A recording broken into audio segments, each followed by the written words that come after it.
গুরু আশ্রমে জ্ঞান দান দিচ্ছেন, তখন গুরুজি বলল, ভগবান সবখানে বিরাজ করেন, আর আমাদের ঠাকুরজি আজও বৃন্দাবনে গরু চড়াতে আসেন।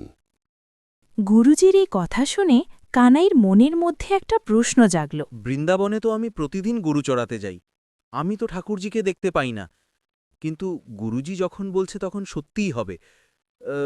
গুরুজিকেই যেকে জিজ্ঞাসা করি, গুরুজি, ঠাকুরজিকে চিনব কিভাবে? আরে কানাই, তোর কি যায় আসে? তুই চুপচাপ গাই চড়া। তুমি চুপ করো। কানাই প্রথমবার জিজ্ঞাসা করল, আর না হলে ও তো সিধা সাদা ভোলা ভোলা, ওর পৃথিবীতে কোনো লেনাদেনাই নেই। বেটা, ঠাকুরজি হলুদ ধুতি পরেন, আর ওনার কপালে ময়ূর পাখা থাকে, সোনার মালা ধারণ করেন, আর হাতে বাঁশি থাকে। এই রকম অবস্থায় থাকলে আমি তো তাকে খুব সহজেই চিনে ফেলব, কিন্তু আমি আজ পর্যন্ত কেন দেখতে পাইনি? মনে হচ্ছে আমারই কিছু কমতি আছে। কালকে আমি যখন যাব তো ওনাকে নিশ্চয়ই খুঁজব। পরদিন কানাই গুরুজির আশ্রম থেকে ভোজন পুটলিতে নিয়ে গাভীদের সাথে চলে গেল, আর যশোদানন্দন ঠাকুরজিকে খোঁজার জন্য ব্যাকুল হয়ে যায়। তখন নিজেই এক জায়গা থেকে অন্য জায়গায় ঠাকুরজিকে খুঁজতে খুঁজতে লাগল, কখনো গাছের নিচে, কখনো গাছের ওপরে, কখনো এই দিকে, কখনো ওই দিকে।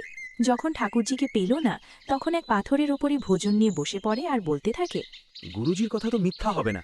মনে হচ্ছে আমারই কিছু কমতি আছে, সেজন্য ঠাকুরজিকে পাচ্ছি না।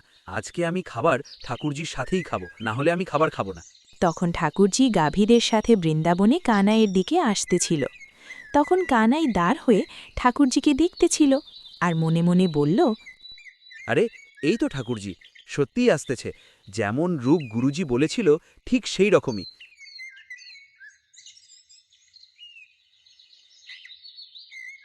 আরে কানাই, অনেক খিদা লেগেছে, কিছু থাকলে খাইতে দাও। যাও, আমি তোমার সাথে কথা বলবো না। আমি এইখানে 2 দিন ধরে আপনাকে খুঁজতেছি, আর আপনি আজকে এসেছেন? আরে ভাই, আমি তো অন্য জায়গায় চলে গেছিলাম। চল, এখন এখন মন খারাপ করিস না, আর কিছু খাইতে দে, অনেক বেশি খিদা লেগেছে। খাওয়াবো, কিন্তু তোমাকে একটা শর্ত দিতে হবে। কে আপনি দুপুরের খাবার আমার সাথেই খাবেন। হ্যাঁ ভাই, রোজ আমরা একসাথে খাবো, এখন তো খাও। তারপর ঠাকুরজি আর কানাই পাথরের ওপর বসে খাবার খাওয়া শুরু করে দিল। তখন ঠাকুরজি ধীরে ধীরে সব খাবার শেষ করে দিল, আর কানাইকে বলল, অনেক খিদা লেগেছে, আরও রুটি আছে কে? আর তো রুটি নেই, আপনি আমার রুটির মধ্যে অর্ধেক নিয়ে নিন। তো তখন ঠাকুরজি কানাইয়ের অর্ধেক রুটি নিল আর খেতে শুরু করল। পরের দিন কানাই অনেকগুলো খাবার একসাথে বেঁধে নিয়ে বৃন্দাবনের দিকে যাচ্ছিল। তখন আশ্রমের এক শিষ্য তাকে দেখল আর গুরুজির কাছে গিয়ে বলল, গুরুজি, আজ কানাই দুজনের খাবার একসাথে নিয়ে জঙ্গলে গাভী চড়াতে যাচ্ছে। দুজনের খাবার কার জন্য নিয়ে যাচ্ছে? চলো, আমি জিজ্ঞাসা করি ওকে। গুরু কানাইয়ের কাছে এসে বলল, আরে বেটা কানাই, এত খাবার কার জন্য নিয়ে যাচ্ছ? প্রতিদিন ঠাকুরজি আসেন আর আমার সাথে ভোজন করেন, আর আমারও ভোজন খেয়ে ফেলেন। এই জন্য আমি দুজনের খাবার নিয়ে যাচ্ছি। কি, ঠাকুরজি তোর সাথে ভজন করেন? হ্যাঁ গুরুজি, আপনি বলার পরে আমি বৃন্দাবনে ওকে খুঁজে বের করছি, আর এখন প্রতিদিন আসেন। কানাই কখনো মিথ্যে কথা বলে না। তো কি ঠাকুরজি ওখানে আসেন? আমি তো এখানে তপস্যা করেই যাচ্ছি, আর এত ঠাকুরজিকে সহজেই পেয়ে গেল। গুরুজি, কি ভাবছেন আপনি?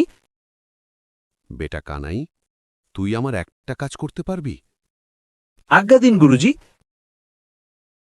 তুমি কি ঠাকুরজিকে তোমার সাথে আশ্রমে নিয়ে আসতে পারবে? হ্যাঁ গুরুজি, নিয়ে আসব।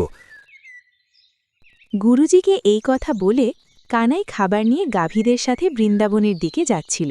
আবার ঠাকুরজি আর কানাই একসাথে হয়ে পাথরের উপর বসল।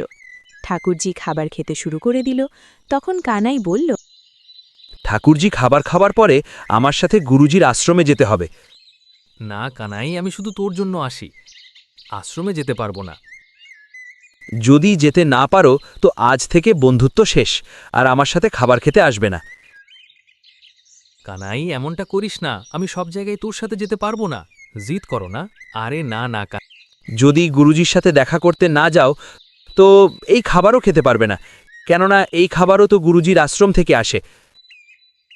কানাই, যদি খাবার না খাই তো আমি ক্ষুধার্তই মরে যাব।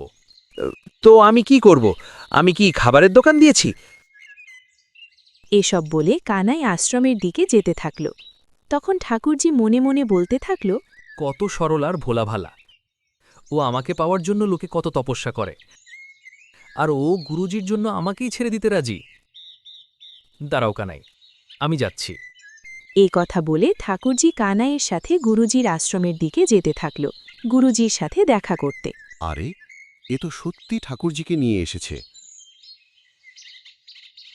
কানাই আর ঠাকুরজি গুরুজির আশ্রমে পৌঁছে কানাই গুরুজিকে বলল, দেখো গুরুজি, আমার সাথে কে এসেছে। তোর মতো শিষ্য পেয়ে আমি ধন্য হয়ে গেলাম, আমি ধন্য হয়ে গেলাম। আজ তোর কারণে আমারও ঠাকুরজির দর্শন হলো। কানাই, তুই মহান। হ্যালো বন্ধুরা, ভিডিওটা যদি ভালো লেগে থাকে তাহলে লাইক, কমেন্ট, শেয়ার করুন। আরও মজার মজার ভিডিও পেতে আমাদের সাথেই থাকুন আর চ্যানেলটি সাবস্ক্রাইব করতে ভুলবেন না।